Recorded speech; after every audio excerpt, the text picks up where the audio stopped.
mugamba muti abaagalwa abalungi abeekuumira ku Ssenga Faith 256 kansuubire muli bulungi baddi abanga abalungi bonna gye musinzira okubeera nga mundaba oba nga mumpuliriza.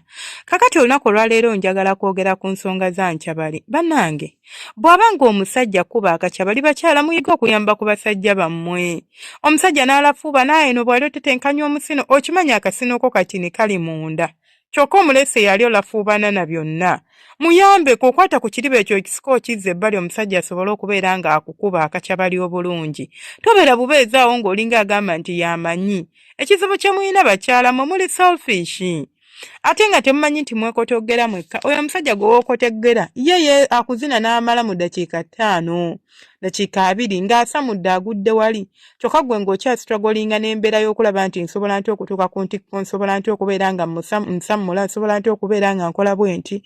Naye omusajja akutadde mu kakyabali, ali kunoonya akasino, tomuliiko. Omusajja muyambeko. Kwata ku kiriba kawenjule okamuteere ku ngulu. Gw'okwate omanye osobola okukwata pilo oba weebase nti otunudde waggulu. Okwata pilo n'ogiteeka eno mu mugongo gwo. Like si mugongo wansi bati mugongo eno waggulu. Togiteeka ku mutwe, ogiteeka mu mugongo then endala n'ogiteekanga ku mutwe. Kati n'obeera ng'olina engeri gye weesuliseemu obulungi nti omuntu asobola okuyingira bulungi nga tafunye eki buzibu bwonna. Kamaneno gwe akusituka.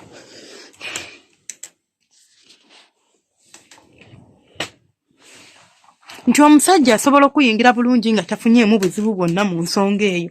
Naye mugana ne mubeeraawo omusajja n'akunoonya bunoonya nga gwe takulaba teweefiirayo. You know?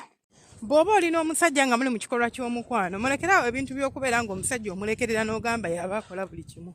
Mukwano sika ekiriba ekyo kizza waggulu, omusajja omuwanjulira omusina asobola okuzina obulungi Enkyabali gy'oyagala. Oluusi akakyabalimu abakasaba n'okukasaba. N'omusajja gw'okasaba si munankole, si mukiga, si mukitabimanyi. Njagala mukkirize mugaane.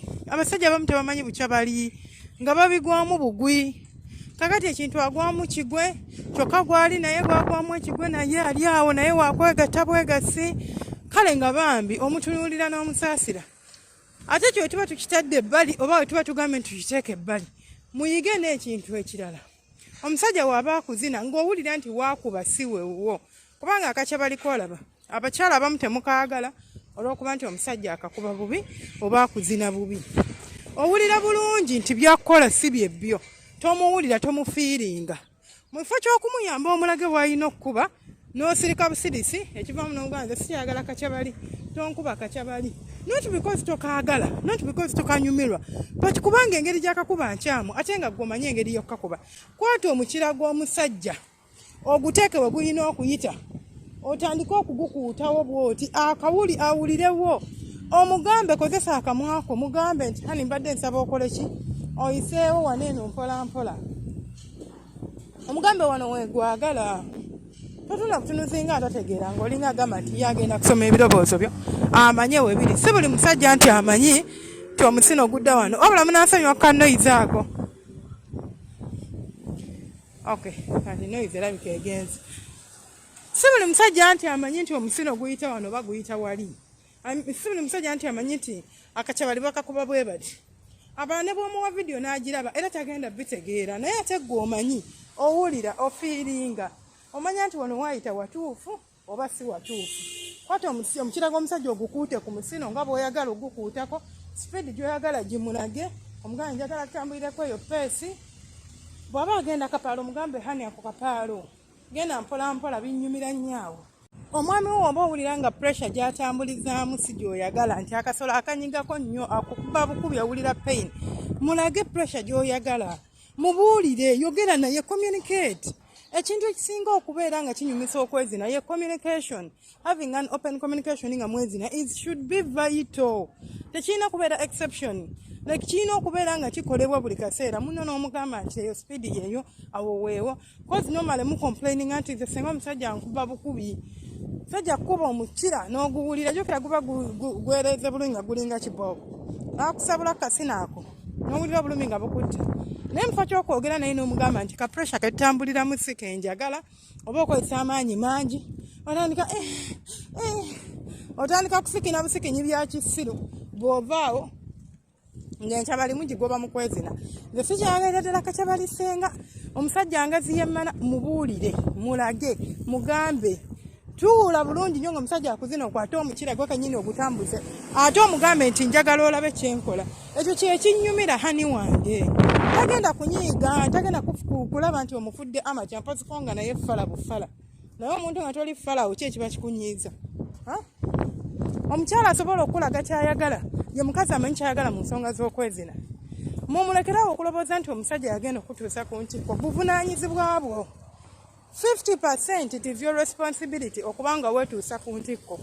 Naye gwe bw'ona kiteekera omusajja yajja kola nga bw'alabye, agenda kola nga bw'alobooza, era agenda kulobooza nti byakola bye bituufu. Naye jjukira tuli banjawulo. Buli omu alina kyayagala, buli omu alina kyanyumirwa.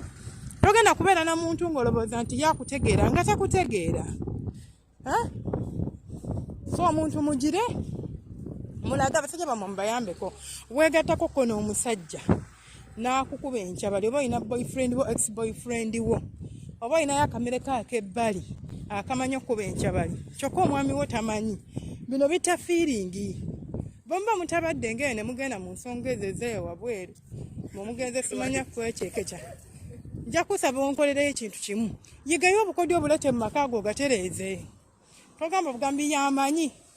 Namwe abasajja omukazi bw'agezaako okukolectinga oba okulaga kyayagala tali kunyooma, tali kwandamayininga.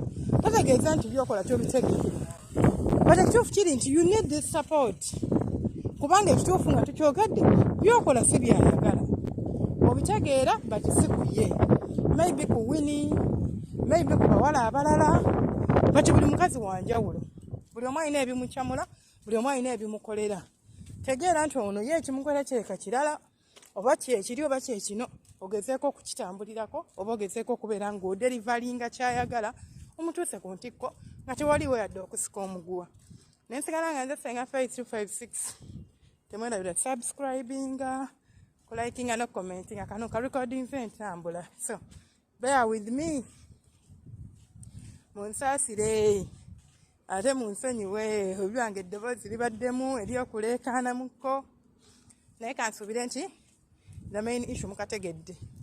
Ayagala okutegeera enkuba y'akakyabali entuufu wano wennyini w'oli ku YouTube obanga okasanze teekamu Fenga Faith 256 enkuba y'akakyabali. Bajja kuleetera vidiyo eyo oba audio eyo owulirize kubanga twakolako ku live nga tusomesa akakyabali. Owulirize ate oyige. Nkyalawo omukuba akakyabali naye akole ki? Asiime. Ali mubeere bulungi. Mweraba temujjanga ku bantu bange.